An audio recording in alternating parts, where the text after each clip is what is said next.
আমি বাস্তবে একসাথে যদি মেয়েরা বসা থাকে তাদের মুখের দিকে তাকাই। কেন তাকাই বেশি বেশি? আমার মায়ের মতো যদি কাউরে দেখি, আমার মা যেভাবে কাপড় পরতো ওইভাবে কাউরে দেখলে বারবার তাকাই। কারণ মাকে দেখে কোনো সন্তানেরই স্বাদ মিটে না।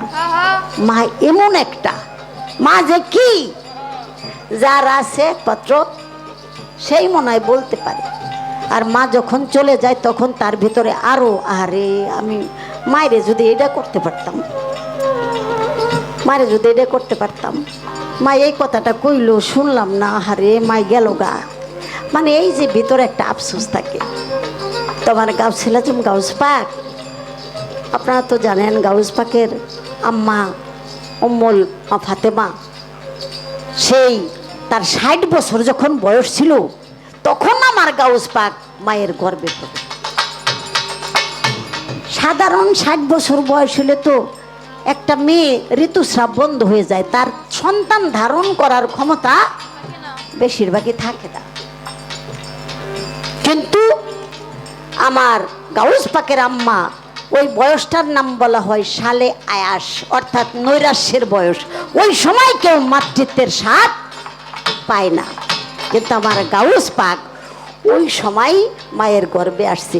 এটা তো বাবা সাধারণ কামের বীজ না, সাধারণ কামের রতিরণে যায় না, এটা প্রেমভাবে সন্তান। অল্প বয়সী মা গিয়াছেন চলিয়া, আমার গাউস পাকের স্বাদ মিটে নাই মায়ের দেখিয়া। 18 বছর বয়সে মার কাছ থেকে বিদায় নিয়ে বাগদাদের শিক্ষা অর্জন করতে যান। মা জননী চিঠি লিখতেন, শোনেন তার বিধান।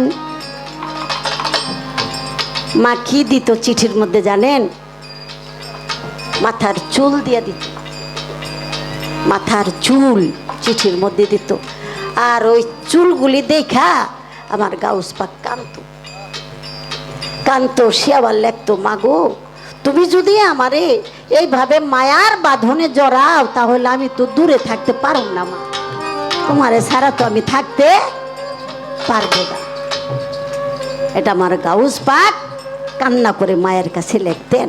আর মার দুইটা কারণ ছিল, সেটা হলো আমরা বলতাম না যে বাবা তুমি বেঁচে থাকো, আমার মাথায় যতগুলি চুল আছে, এরকম বলি না অনেক সময়, তোমার অত হায়াত হোক।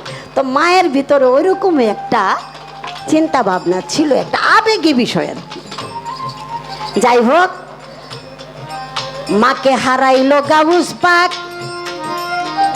এদিক দিয়ে মায়ের মতো দেখতে তার ফুপুই আম্মা ছিল। তার ফুপুই আম্মার নাম কিন্তু আয়েশা বিবি ছিল। গাউস পাকের ফুপু আম্মার নাম আয়েশা বিবি ছিল। তারপর গাউস পাক যেই ওয়াজ করতেছেন মাথায় পাগড়ি দিয়া, আমার গাউস পাকের যে ফুপু যান সে দূরে ওয়াজ শুনতেছেন। হঠাৎ করে মানে অনেকক্ষণ দাঁড়িয়ে থাকতে থাকতে এখন একটু বসতে চাইতেছেন, কিন্তু বিছানা কিছু নাই। আমার গাউস পাক চোখ বন্ধ করে দেখলেন আমার আম্মার মতো দেখতে আমার ফুপু আম্মা। আজকে আমার ফুপু আম্মা যদি মাটিতে বসে, আমি জানার পরও এই জন্য যদি মালিক আমারে জিগায় যে আমি মায়ের সম্মানে কি করি। আপনারা তো জানেন আমার দয়াল নবীকে দেখার জন্য আমার দয়াল নবীর যে দুধ মা, সবাই তো নাম জানেন, তার নাম দাই হালিমা বিবি ছিলেন। হালিমা বিবি যখন দয়াল নবীকে দেখতে আসলেন তখন আমার দয়াল নবী তাকে সম্মান করলেন দাঁড়াইয়া এবং মাথার পাগড়িটা বিছায়া দিলেন।